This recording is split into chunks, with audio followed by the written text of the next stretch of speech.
പുരാണങ്ങളെല്ലാം തന്നെ വളരെ ശ്രദ്ധയോടുകൂടി ചർച്ച ചെയ്യുന്ന ഒരു വിഷയമാണ് ജ്ഞാനം എന്നുള്ളത്. ജ്ഞാനത്തിൻ്റെ പ്രവാഹമാണ് പുരാണങ്ങളിലൂടെ നമുക്ക് ലഭിക്കുന്നത്. ഈ ജ്ഞാനത്തിൻ്റെ പ്രവാഹത്തെ ചൂണ്ടിക്കാണിക്കുന്നതിനോടൊപ്പം തന്നെ ആ ജ്ഞാനത്തെ പ്രതികൂലമായി ബാധിക്കുന്ന അജ്ഞാനത്തെക്കുറിച്ചും അജ്ഞാനനാശനത്തെക്കുറിച്ചും നമ്മൾ ചർച്ച ചെയ്തിട്ടുണ്ട്. അജ്ഞാനം ആണ് ഇവിടെ അസുരഭാവങ്ങളായി മാറുന്നതെന്നും അവരാണ് അധർമ്മികളായി വർദ്ധിക്കുന്നതെന്നും ആ അജ്ഞാനത്തെയും ആ അഹങ്കാരഭാവത്തെയുമാണ് ഇവിടെ ഇല്ലാതാക്കാൻ ഭഗവതിയുടെ അവതാരങ്ങൾ വന്നു ചേർന്നതെന്നൊക്കെ നമ്മൾ ചർച്ച ചെയ്തിരുന്നു. അപ്പോൾ അജ്ഞാനവും അഹന്തയും നമ്മുടെ ജീവിതത്തിൽ നിന്ന് ഒഴിവാക്കേണ്ടതിൻ്റെ പ്രാധാന്യം നമുക്ക് ഏറെക്കുറെ മനസ്സിലായിട്ടുണ്ടാവും. ഇനി ഇതിൻ്റെ ഇടയ്ക്ക് നിൽക്കുന്ന ഒരു തലമുണ്ട്. അഹങ്കാരമല്ലെങ്കിൽ പോലും പലപ്പോഴും ശരിയായതിനെ ശരിയായ നിലയിൽ മനസ്സിലാക്കാൻ സാധിക്കാതെ പോകുന്ന ഒരു ഭ്രമം ഉണ്ടാകാറുണ്ട്. മനസ്സിലായില്ലേ? അപ്പോൾ അതിനെ മായ എന്ന് പറയും. യാഥാർത്ഥ്യത്തെ അറിയാതെ യാഥാർത്ഥ്യമായ വിഷയത്തെ മറ്റൊന്നായി ധരിച്ച് ഭ്രമിക്കപ്പെടുമ്പോൾ ഉണ്ടാകുന്നതാണ് മായ. അപ്പം അങ്ങനെ ഭ്രമം ഉണ്ടാകുമ്പോൾ എന്ത് സംഭവിക്കും? ശരിയായ വസ്തുവിനോട് ആ വസ്തുതാബോധം ഉണ്ടാകുമ്പോൾ നമുക്കുണ്ടാകേണ്ട വികാരമായിരിക്കും തെറ്റിദ്ധരിച്ചാൽ ഉണ്ടാകുന്നത് നേരെ വിപരീതം ആയിരിക്കും. നമ്മളിതിന് പല ഉദാഹരണങ്ങൾ നമ്മൾ പറഞ്ഞു. ഇപ്പോൾ നമ്മൾ തലയിൽ ചൂടുന്ന മുല്ലപ്പൂമാല ആയിക്കോട്ടെ, നമ്മൾ വഴിയിൽ കിടക്കുകയാണ് എന്ന് വെക്കുക. ആരെങ്കിലും എടുത്ത് പാടിയ സമയത്ത് നിരത്തിട്ടിട്ട് പോയതാണ്.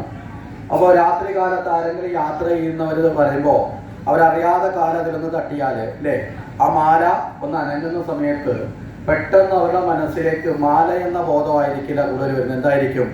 അവരുടെ ഉള്ളിലെ ഭയം പുറത്തേക്ക് വരുമ്പോൾ അത് പാമ്പായി തോന്നാം. അപ്പോൾ അവർ പാമ്പ് അടുത്ത് വന്ന് കാല് തട്ടി എന്നുള്ള അവസ്ഥ വരുമ്പോൾ പെട്ടെന്ന് ഭയന്ന് അല്ലേ ചാടുകയോ ഓടുകയൊക്കെ ചെയ്യും. അപ്പോൾ ഫലം മറ്റൊന്നായി മാറി. യഥാർത്ഥ വസ്തുവിനെ അറിഞ്ഞിരുന്നെങ്കിൽ അതുണ്ടാവുമോ? അതുണ്ടാവുകയില്ല. അപ്പോൾ ഇവിടെ മായ എന്നത് വളരെ പ്രധാനമാണ്. ഇവിടെ ആ മായ എങ്ങനെയാണോ നമ്മുടെയൊക്കെ ജീവിതത്തെ ബാധിക്കുന്നത് എന്നതിനെ കുറിച്ചിട്ടാണ് നമ്മൾ ഈ സമയം ചർച്ച ചെയ്യുന്നത്. ഇവിടെ മായ ബാധിക്കുന്നതിനെ കുറിച്ച് നമ്മൾ ചർച്ച ചെയ്യുമ്പോൾ ഈ മായ നമ്മളിൽ ബാധിക്കാതിരിക്കാനുള്ള മുൻകരുതൽ എടുക്കാനാണ് ഇങ്ങനെയുള്ള ഭാഗം ചർച്ച ചെയ്യുന്നത്. അപ്പോൾ മായ ഉണ്ടാകുമ്പോൾ ഉണ്ടാകുന്ന ഭ്രമം കൊണ്ടുണ്ടാകുന്ന പെരുമാറ്റം അല്ലെങ്കിൽ മാറ്റം, അത് നമ്മളിലേക്ക് വരാതിരിക്കാൻ ജ്ഞാനത്തെ ചേർത്ത് നിർത്തേണ്ടതിൻ്റെ ആവശ്യകതയും ബോധിപ്പിക്കുവാൻ വേണ്ടിയിട്ടാണ്. ഇവിടെ ഏതൊന്നാണോ ശരിയായ നിലയിൽ ഇല്ലാത്തതിനെ ഉള്ളതായി തോന്നിപ്പിക്കുന്നത് മായയാണ്. മനസ്സിലായില്ലേ? ഇല്ലാത്തതിനെ ഉള്ളതായി തോന്നിപ്പിക്കുന്നത് മായയാണ്. അതുപോലെ തന്നെ ഇല്ലാത്തതിനെ ഉള്ളതായി തോന്നിപ്പിക്കുന്നത് യഥാർത്ഥത്തിലുള്ളതിനെ, മനസ്സിലായില്ലേ, ഇല്ലാത്തതായി തോന്നിപ്പിക്കുന്നതും മായയാണ്. അങ്ങനെ വിപരീത ഭാവത്തിൽ മായ എടുക്കാം. ഉള്ളതിനെ ഇല്ലാതാക്കും, ഇല്ലാത്തതിനെ ഉള്ളതായും തോന്നും. ഇനി ശാശ്വതമായി ഇല്ലാത്തതിനെ ശാശ്വതമാണെന്ന് തോന്നിപ്പിക്കും. ഇങ്ങനെ 3 തരത്തിൽ മായയുടെ പ്രകടനങ്ങൾ ഉണ്ട്. ഉദാഹരണം പറഞ്ഞാൽ ഈ നിലവിളക്ക്, ഇത് ഉള്ളതാണോ എന്ന് ചോദിച്ചാൽ ഉള്ളതാണ്. അതിനകത്ത് അതുപോലെ എണ്ണ ഒഴിച്ച് തിരിയിട്ട് നമ്മൾ കത്തിച്ച് വെക്കുന്നത്. ഈ തൂണുള്ളതാണോ എന്ന് ചോദിച്ചാൽ അത് ഉള്ളതാണ് അല്ലേ. ഈ പന്ത് ഉള്ളതാണോ എന്ന് ചോദിച്ചാൽ ഇതൊക്കെ ഉള്ളതാണ്. പക്ഷേ ഇത് എല്ലാ കാലത്തും ഉള്ള സത്യമാണോ? ആണോ? ഒരിക്കലും അല്ല. ഇത് നിലവിളക്ക് തന്നെ അത് ഉണ്ടാക്കിയെടുത്തതാണ് അല്ലേ. കുറേ കാലം കഴിയുമ്പോൾ എന്ത് ചെയ്യും? അതിന് തേയ്മാനോ കേടുപാടുകളോ അല്ലെങ്കിൽ അതിനെ മുറുക്കുന്ന അവസ്ഥയ്ക്കൊക്കെ ഇതൊക്കെ വരുമ്പോൾ അത് നാളെ അത് മാറ്റി ഇല്ലേ, അത് വേറെ ഒന്നാക്കി മാറ്റുകയോ മറ്റേതെങ്കിലും തരത്തിൽ അത് മാറ്റപ്പെടും. അപ്പോൾ ഈ പന്തൽ നമ്മുടെ യജ്ഞം കഴിയുമ്പോൾ അത് ഇല്ലാണ്ടാവും അല്ലേ. അപ്പോൾ അങ്ങനെ നോക്കുമ്പോൾ ഈ പ്രകൃതിയിൽ നമ്മൾ ഉള്ളതായി തോന്നുന്നത് പലതും. ഇപ്പോൾ നമ്മളെ വീടാണെങ്കിലും ഇതിനെയൊക്കെ അറിയുന്ന നമ്മളാണെങ്കിൽ പോലും അല്ലേ, നമ്മളുള്ളതാണെന്ന് വെച്ചാൽ ഉള്ളതാണ്. പക്ഷെ എല്ലാ കാലത്തും നമ്മൾ ഉണ്ടാവും. ഇവിടെ എല്ലാ കാലത്തും ഉണ്ടായിരുന്നതുമാണ് അല്ല. ഈ ശരീരം മാറ്റപ്പെടും. അപ്പോൾ അങ്ങനെയുള്ള ഭാഗവും ഈ മായയിൽ പെടും. അപ്പോൾ മായ എന്താണ് എന്നതിനെ കുറിച്ചിട്ടാണ്. അപ്പോൾ ഇവിടെ നാരദ മഹർഷി അദ്ദേഹം മായയ്ക്ക് അടിമപ്പെടുന്ന അദ്ദേഹത്തിൻ്റെ ജീവിതത്തിന് 2 ഭാഗങ്ങളാണ് ഇവിടെ ചർച്ച ചെയ്യുന്നത്. നാരദ മഹർഷിയെ തന്നെ ഇവിടെ ചർച്ച ചെയ്യാനുള്ള കാരണം നമ്മൾ മനസ്സിലാക്കുക. നാരദര് എല്ലാ ജ്ഞാനവും നേടിയ ആളാണ് അല്ലേ. നാരദരാണ് യഥാർത്ഥത്തിൽ ഇവിടെ പല സമയങ്ങളിൽ വ്യാസന് പോലും ഭാഗവത കഥകൾ പറഞ്ഞു കൊടുത്തിട്ടുള്ളത് ആരാ? നാരദ മഹർഷിയാണ്. നാരദാണ് വാൽമീകിക്ക് രാമായണ കഥ പറഞ്ഞു കൊടുത്തത്. രാമതത്വം പറഞ്ഞു കൊടുത്തത് ഏറ്റവും ശ്രേഷ്ഠനായ പുരുഷൻ ആരാണെന്ന് ചോദിച്ചപ്പോൾ അവിടെ രാമനാണ് എന്ന് പറഞ്ഞു കൊടുത്തതും ആരാണ്? നാരദ മഹർഷിയാണ്. ഇവിടെ ഭാഗവതത്തെ കുറിച്ച് വ്യാസനെ ഉപദേശിച്ചതും നാരദ മഹർഷി. അങ്ങനെയുള്ള ജ്ഞാനിയാണ് നാരദർ. അപ്പൊ ജ്ഞാനിയായ നാരദർക്ക് പോലും ഏതിൽ നിന്ന് രക്ഷപ്പെടാൻ സാധിക്കുന്നില്ല? മായയിൽ നിന്ന് രക്ഷപ്പെടാൻ സാധിക്കില്ല. അതുകൊണ്ടുള്ള ദുഃഖങ്ങളും ഭ്രമങ്ങളും അനുഭവിക്കേണ്ടി വരുന്നു. അപ്പൊ നമ്മൾ എത്ര കണ്ട് ശ്രദ്ധയോടുകൂടി വേണം മായയെ കടക്കേണ്ടത് എന്ന് നമ്മളെ ബോധിപ്പിക്കുകയാണ്. ഇവിടെ നാരദ മഹർഷി അദ്ദേഹത്തിന്റെ സുഹൃത്തുമായിട്ടുള്ള പർവ്വതൻ എന്ന് പറയുന്ന ഒരു മുനിയുണ്ട്.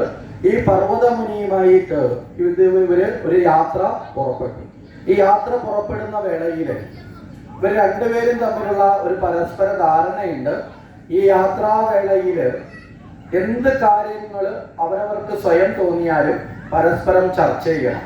മനസ്സിലായില്ലേ? നമ്മൾ സാധാരണ പറയാം നല്ല സുഹൃത്തുക്കൾ അങ്ങനെയാണ് അല്ലേ? എല്ലാ കാര്യങ്ങളും തുറന്നു പറയുക എന്നതുപോലെ ഇവര് പരസ്പരം ചർച്ച ചെയ്ത് വേണം ഈ യാത്രയിൽ മുന്നോട്ട് പോകേണ്ടത് എന്ന് തീരുമാനിച്ചു. അങ്ങനെ അപ്രകാരം ഇവർ രണ്ടു കൂട്ടരും ഒരുമിച്ച് യാത്ര ചെയ്ത് വരികയാണ്. അങ്ങനെ യാത്ര ചെയ്ത് പല സ്ഥലങ്ങളിലും സന്ദർശിച്ചു.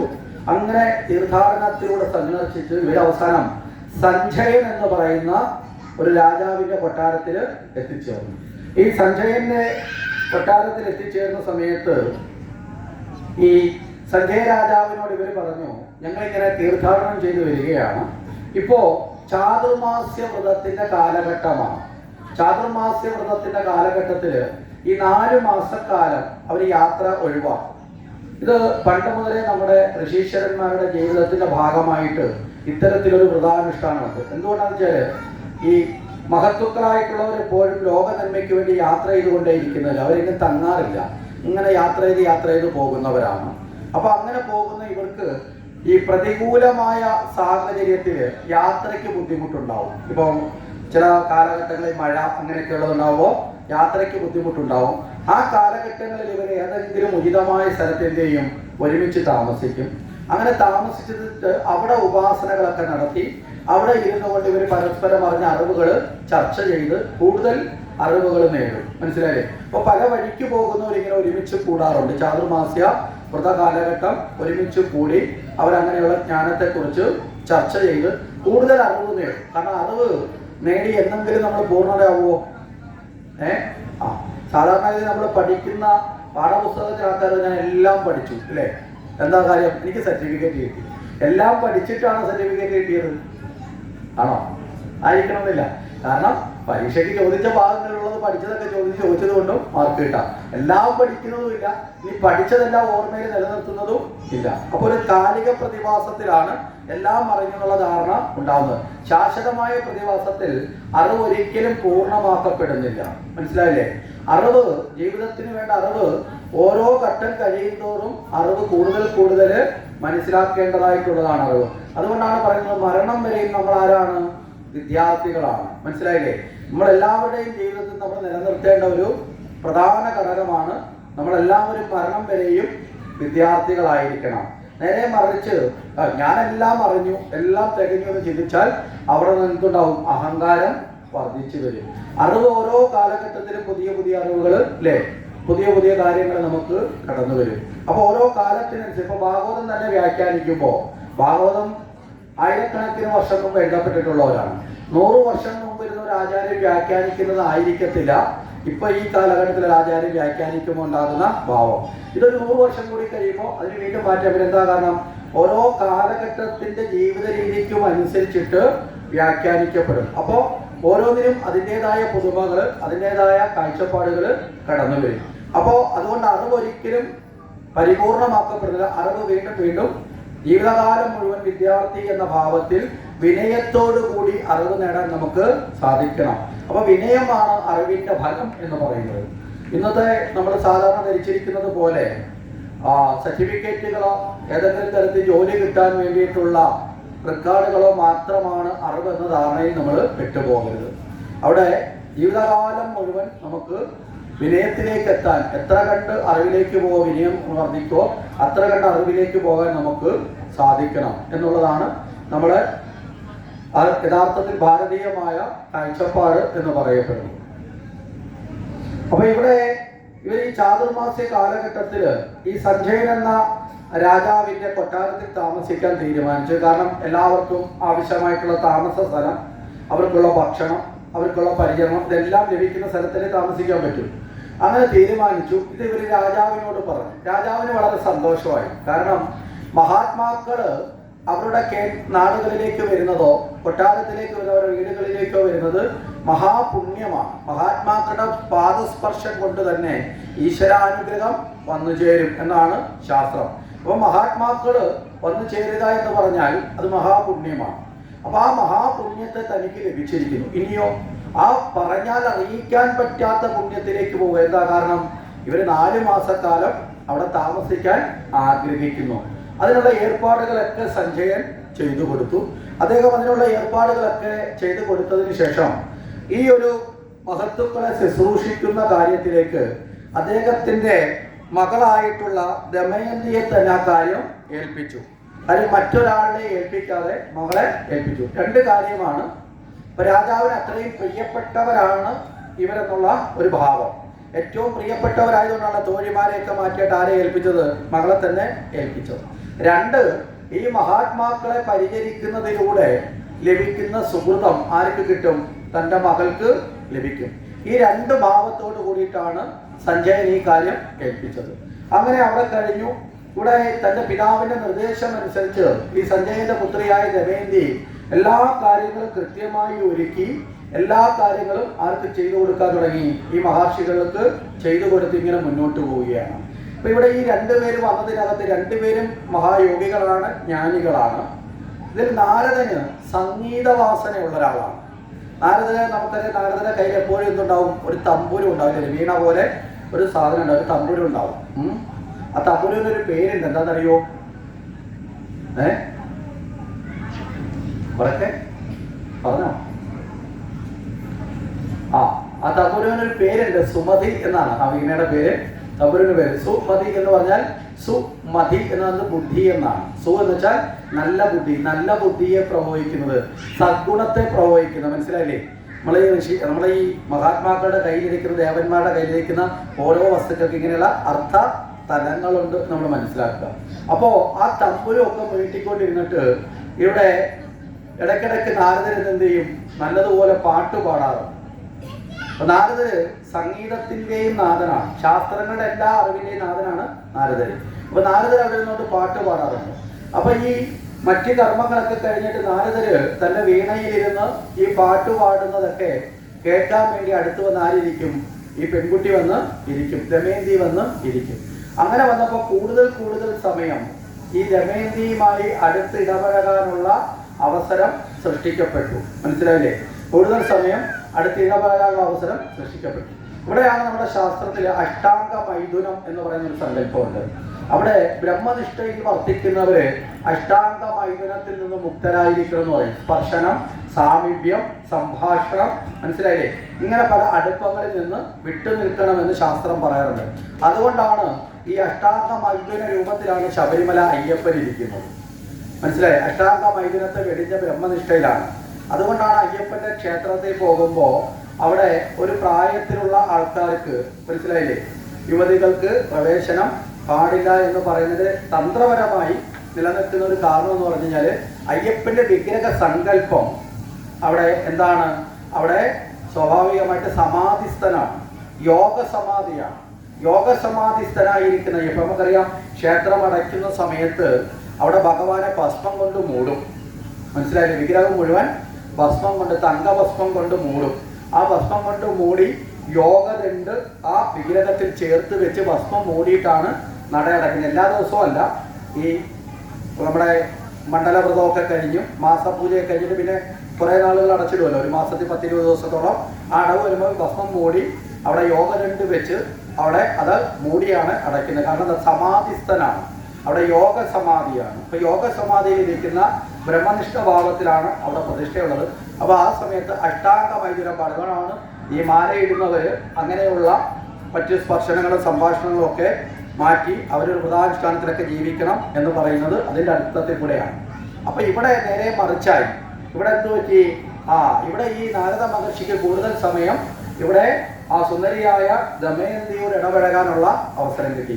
ദമയന്തിക്കാകട്ടെ സംഗീതത്തിനോടുള്ള താല്പര്യം കൊണ്ടും ഈ വീണയോടുള്ള വായനയോടുള്ള ഇഷ്ടം കൊണ്ടും ഒക്കെ കിട്ടുന്ന സമയത്ത് മുഴുവൻ ചെയ്തിരിക്കും. നാരദ മഹർഷി വെറുതെ ഇരിക്കുകയാണെങ്കിൽ നാരദ മഹർഷിയിട്ട് പാടാൻ പറഞ്ഞ് പാടിപ്പിക്കുകയും ചെയ്യും. അങ്ങനെ മാനസികമായിട്ട് ഇവർ തമ്മിൽ എന്തുമായി, മാനസികമായ അടുപ്പം, ഒരു അനുരാഗം ഉടലെടുക്കാൻ തുടങ്ങി. ഇവിടെ ഈ അനുരാഗഭാവത്തിലേക്ക് ഉടലെടുത്തപ്പോൾ നാരദന് താൻ ബ്രഹ്മനിഷ്ഠനാണെന്ന ഭാവത്തെ എന്ത് ചെയ്തു, വിസ്മരിച്ചു പോയി. നാരദന് മായയിൽ കുരുങ്ങി തുടങ്ങി. മനസ്സിലായില്ലേ? യഥാർത്ഥത്തിലുള്ളതിനെ മറന്നുകൊണ്ട്, മനസ്സിലായില്ലേ, നാരദര് തന്റെ ബ്രഹ്മനിഷ്ഠയെ വിസ്മരിച്ചുകൊണ്ട് പതുക്കെ മനസ്സുകൊണ്ട് ഇടറാൻ തുടങ്ങി. അങ്ങനെ മനസ്സുകൊണ്ട് ഇടർന്നിടന്ന് മായയിലേക്ക് ഭ്രമിച്ചു തുടങ്ങി. അവിടെ ഒരു അനുരാഗം ആരോടുണ്ടായി, ദമയന്തിയോട് ഉണ്ടായി. അപ്പൊ നാരദർക്ക് കൂടുതൽ സമയം അടുത്ത് ആര് വേണം, ദമയന്തി വേണം. ദമയന്തിയുടെ സാമീപ്യം ഇഷ്ടപ്പെട്ടു. പക്ഷേ ഇത് ആരോട് പറഞ്ഞില്ല, പർവ്വതമുനിയോട് പറഞ്ഞില്ല. കാരണം പർവ്വതമുനിയോട് പറയാൻ നാരദർക്കൊരു നാണക്കേട്. കാരണം ഇങ്ങനെ പറഞ്ഞാൽ പർവ്വതമുനി ചിലപ്പോൾ പരിഹസിച്ചാലോ, നാരദരെ അങ്ങയെപ്പോലെ ഒരു ബ്രഹ്മനിഷ്ഠരായിരിക്കേണ്ട ഒരു മഹർഷി അല്ലേ, അങ്ങ് ഈ ഒരു കൊച്ചു പെൺകുട്ടിയിലെ മനസ്സുകൊണ്ട് അങ്ങ് ഇഷ്ടപ്പെട്ട് തുടങ്ങി എന്ന് പറഞ്ഞാൽ അങ്ങയുടെ മനോനിയന്ത്രണം പാഴായി പോയില്ലേ എന്നുള്ള പരിഹാസമൊക്കെ ഉണ്ടാകുന്നുള്ളത് ചെയ്തു. അപകർഷതയിലേക്ക് ആര് വീണു, നാരദര് വീണു. അപകർഷത കൊണ്ട് നാരദര് തുറന്നു പറയാൻ തയ്യാറായില്ല. പക്ഷേ ഇവരുടെ പെരുമാറ്റം ഇങ്ങനെ മുന്നോട്ട് പോയപ്പോ ഇവിടെ പർവ്വതമുനിക്ക് കാര്യങ്ങൾ ഏകദേശം മനസ്സിലായി തുടങ്ങി.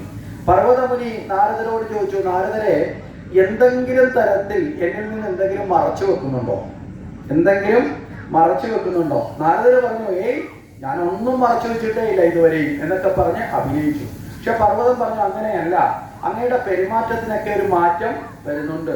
കാരണം എന്താ, ഈ വൃതത്തിന്റെ തുടക്ക കാലഘട്ടത്തിൽ വന്ന് ഈശ്വരീയ കാര്യങ്ങൾ ചർച്ച ചെയ്യാൻ കൂടുതൽ സമയം ചെലവിട്ട നാരദ മഹർഷി ഇപ്പൊ കൂടുതൽ സമയം എന്താ ചെയ്യുന്നത്, പാട്ട് പാടാനും വീണ വായിക്കാനും നടക്കുകയാണ്. മനസ്സിലായില്ലേ?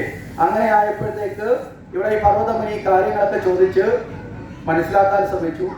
അവസാനം പർവ്വതമുനി ഈ കാര്യങ്ങൾ കണ്ടെത്തിയപ്പോൾ അദ്ദേഹം നാരദരോട് ചോദിച്ചു, അങ്ങേക്ക് ലജ്ജയാകുന്നില്ലേ? അങ്ങയെപ്പോലൊരു മഹാമുനി, അതായത് ആ ബ്രഹ്മപുത്രനായി ലോകത്തിന് മാതൃകയാകേണ്ട വ്യക്തിയായ അങ്ങയുടെ സ്വന്തം സാധനയിൽ നിന്ന്, ആരും നാരദരോട് പറഞ്ഞിട്ടുള്ള നാരദര് ബ്രഹ്മനിഷ്ഠനായത്, അങ്ങ് അതിൽ നിന്ന് സ്വയം അധപ്പതിക്കാൻ തുടങ്ങിയിട്ടുണ്ട്. അങ്ങ് ഈ തെറ്റ് ആവർത്തിക്കുന്നതൊക്കെ പറഞ്ഞു. നാരദർക്ക് പെട്ടെന്ന് ദേഷ്യം വന്നു. എന്താ കാരണം, ദമയന്തിയോടുള്ള അനുരാഗം മറുഭാഗത്ത് നിൽക്കുന്നു. അതുകൊണ്ട് നാരദര് ദേഷ്യത്തോടു കൂടി നേരെ ആരോട് പൊട്ടിത്തെറിക്കുകയാണ്, പർവ്വതമുനിയോട് പൊട്ടിത്തെറിക്കുകയാണ്. പർവ്വതമുനിയോട് പറഞ്ഞു, എൻ്റെ കാര്യങ്ങളൊക്കെ ഞാൻ നോക്കിക്കോളാം, അതിനകത്ത് ഇടപെടേണ്ട ആവശ്യമില്ല.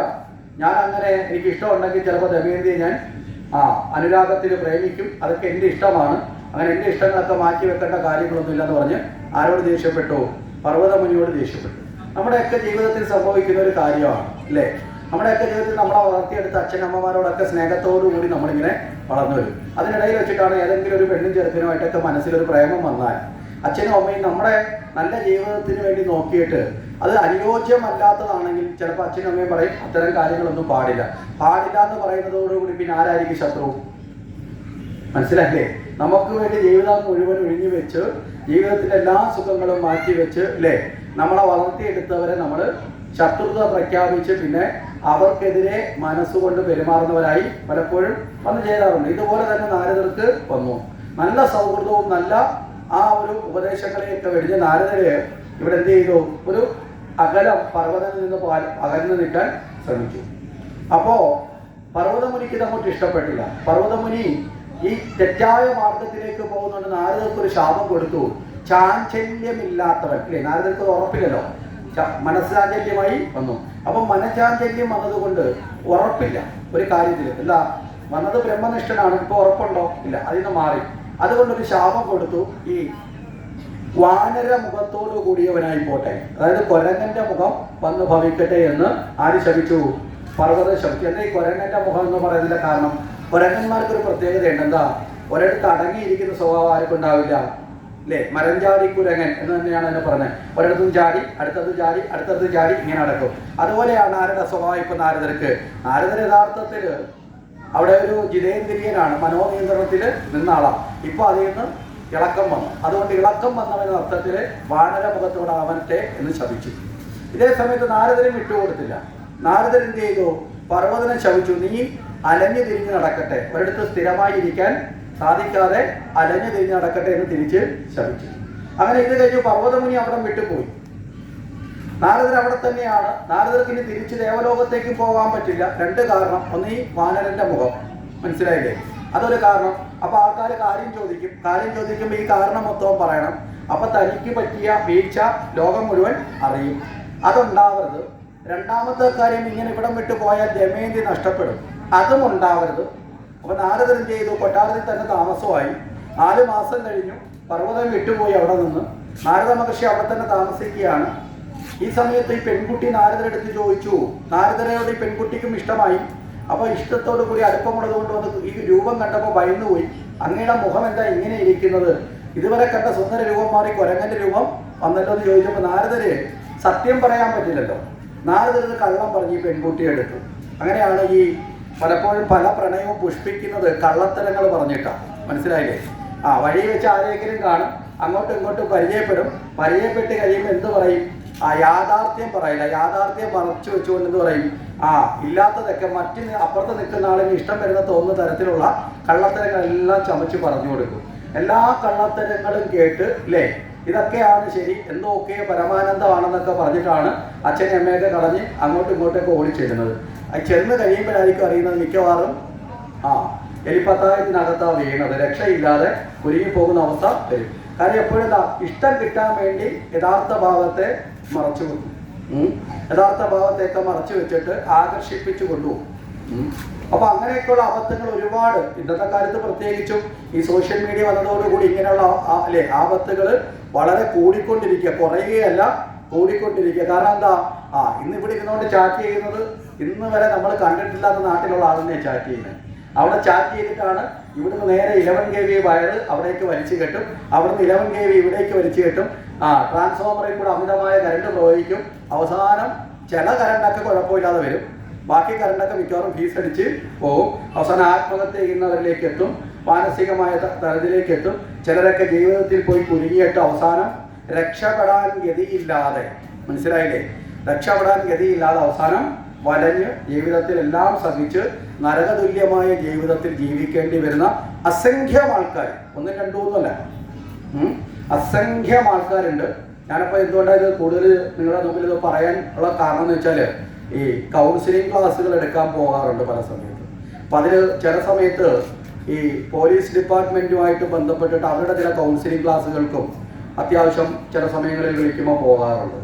അപ്പോൾ അങ്ങനെ പോകുന്ന സമയത്ത് അവരുടെ ഈ NCC അങ്ങനെയുള്ള ചില സംവിധാനങ്ങളുടെ കൗൺസിലിംഗ് ക്ലാസ്സുകളിലൊക്കെ പോകാൻ സാധിച്ചിട്ടുണ്ട്. അപ്പോൾ ആ കൗൺസിലിംഗ് ക്ലാസ്സുകളിൽ ചെല്ലുമ്പോൾ പല കുട്ടികളും ചെന്ന് പെട്ടിട്ടുള്ള രീതികൾ കേൾക്കുമ്പോൾ നമുക്ക് സഹതാപം തോന്നും, മനസ്സിലായില്ലേ? വളരെ വളരെ വളരെ സഹതാപം തോന്നും. ആ സഹതാപത്തിലേക്കാണ് നമ്മൾ വീഴുന്നത്. പലപ്പോഴും ഈ പറഞ്ഞ കണക്ക് യാഥാർത്ഥ്യമല്ലാത്തത് പറഞ്ഞ് ചിത്രീകരിച്ചിട്ടാണ്, മനസ്സിലായില്ലേ, ഈ ആനയെ ഈ വാരിക്കുഴിയിൽ വീഴ്ത്തുന്നൊരു തന്ത്രം ഉണ്ടല്ലോ. എങ്ങനെയാ? ഒരു വലിയ കുഴി കുഴിക്കും, എന്നിട്ട് ഈ കുഴിയുടെ പുറത്ത് മുഴുവൻ ഈറയും മുളയൊക്കെ വെച്ച് നിരത്തും. എന്നിട്ട് ആനയ്ക്ക് ഏറ്റവും ഇഷ്ടപ്പെട്ട അല്ലേ പുല്ലുകളോ അങ്ങനെയുള്ള വിഭവങ്ങൾ എന്ത് ചെയ്യും? ഇതിൻ്റെ മേലിൽ കൊണ്ടുപോയി വെക്കും. ഈ വിഭവങ്ങളിൽ ശ്രദ്ധ വന്ന് അറിയാതെ മോഹിക്കപ്പെട്ട് എന്ത് ചെയ്യും? നേരെ വന്ന് ഈ കുഴിയിലേക്ക് വീഴും. പിന്നെ ഈ കുഴിയിൽ നിന്ന് അതിന് രക്ഷപ്പെടാൻ സാധിക്കില്ല. അങ്ങനെയാണെങ്കിൽ ഇതുപോലെയുള്ള വാരി കുഴിയിലേക്കാണ് നമ്മുടെ യൗവനത്തിൽ ആൺകുട്ടികളും പെൺകുട്ടികളും, മനസ്സിലായില്ലേ? പെൺകുട്ടികൾ മാത്രമൊന്നുമല്ല, ആൺകുട്ടികളെ വീഴ്ത്തുന്ന പെൺകുട്ടികളുമുണ്ട്, പെൺകുട്ടികളെ വീഴ്ത്തുന്ന ആൺകുട്ടികളുമുണ്ട്, മനസ്സിലായില്ലേ? അവസാനം മയക്കുമരുന്നിൻ്റെയൊക്കെ കാരിയറായിട്ട് മാറ്റി അവരുടെ ഉപാധികളാക്കി ഓരോ സ്ഥലത്തുനിന്ന് വേറൊരു സ്ഥലത്തിലേക്ക് മയക്കുമരുന്നൊക്കെ എത്തിക്കുന്ന പ്രേമം നടിച്ച് അതിൻ്റെയൊക്കെ ഭാഗമാക്കി മാറ്റുന്ന അവസ്ഥയുണ്ട്. അങ്ങനെ പ്രേമമൊക്കെ നടിച്ച് മയക്കുമരുന്ന് കൊടുത്ത് അടിമകളാക്കി മാറ്റുന്ന വലിയ റാക്കറ്റുകൾക്ക് കച്ചവട ചരക്കാക്കി നമ്മുടെ നിരവധി പെൺകുട്ടികൾ ജീവിതത്തിൽ തകർന്നു പോകുന്ന അവസ്ഥയുണ്ട്. ആൺകുട്ടികൾക്ക് ഈ അടുത്ത കാലത്ത് തന്നെ നമ്മൾ കേട്ട ഒരു വാർത്തയുണ്ടായിരുന്നു. ഭാര്യയും ഭർത്താവും കൂടി 16 വയസ്സുള്ള ഒരു കൊച്ചു പയ്യനെ വീട്ടിൽ വിളിച്ച് സഹകരിപ്പിച്ചിട്ട് അവന് ലഹരിയൊക്കെ കൊടുത്ത് പതുക്കെ പതുക്കെ അടിമയാക്കി അവനുമായിട്ടുള്ള മോശപ്പെട്ട വീഡിയോകൾ ഭർത്താവിൻ്റെ അനുവാദത്തോടെ ഭാര്യ റെക്കോർഡ് ചെയ്ത് അവനെ ഭീഷണിപ്പെടുത്തിയിട്ട് അവർ പറയുന്ന സ്ഥലത്തേക്ക് ഇവൻ മയക്കുമരുന്ന് എത്തിച്ചു കൊടുക്കും. ആലോചിച്ച് നോക്കുക നമ്മൾ ലോകത്തിൻ്റെ പോക്ക് എങ്ങോട്ടാണ്, മനസ്സിലായില്ലേ?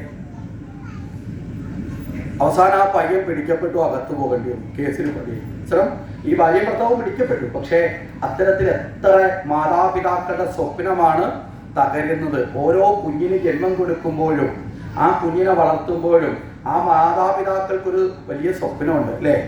നല്ല കുഞ്ഞായിട്ട് വളർന്നു വരണം. മനസ്സിലായില്ലേ? നമുക്കൊക്കെ ചിലപ്പോൾ കോടീശ്വരനാവാൻ സാധിച്ചില്ലെങ്കിലും നല്ല കുട്ടികളായി മാതാപിതാക്കളുടെ സംരക്ഷിക്കാൻ സാധിച്ച അതാണ് മഹാപുണ്യം. അപ്പൊ അത്തരത്തിലേക്കൊക്കെ പ്രതീക്ഷയോട് കൂടിയിട്ടാണ് മാതാപിതാക്കൾ നമ്മളെ വളർത്തുന്നത്. ആ മാതാപിതാക്കളുടെ മുഴുവൻ ജീവിത സ്വപ്നത്തെയും തകർക്കുന്നവരായി നമ്മൾ മാറും. അതുപോലെ തന്നെ ചെറിയ പ്രായത്തിൽ ഇത്തരം കുരുക്കുകളിൽപ്പെട്ട് മാനസിക രോഗം വന്ന് കിടക്കുന്ന ആൾക്കാരുണ്ട്. മനോരോഗങ്ങൾ വന്ന് അധപ്പതിക്കുന്നു. ഇവിടെയൊക്കെ നമ്മൾ ശ്രദ്ധയോടുകൂടി മനസ്സിലാക്കുക, പ്രിയം പറയുന്നവരെല്ലാവരും നമുക്ക് ഉചിതമായവരാവണം എന്നില്ല. പ്രിയം പറയുന്നത് തന്നെ അമിതമായും പ്രിയം പറഞ്ഞ് അടുത്തു കൂടുന്നവരൊക്കെ നമ്മുടെ ശത്രുക്കളാണ്. മനസ്സിലായി?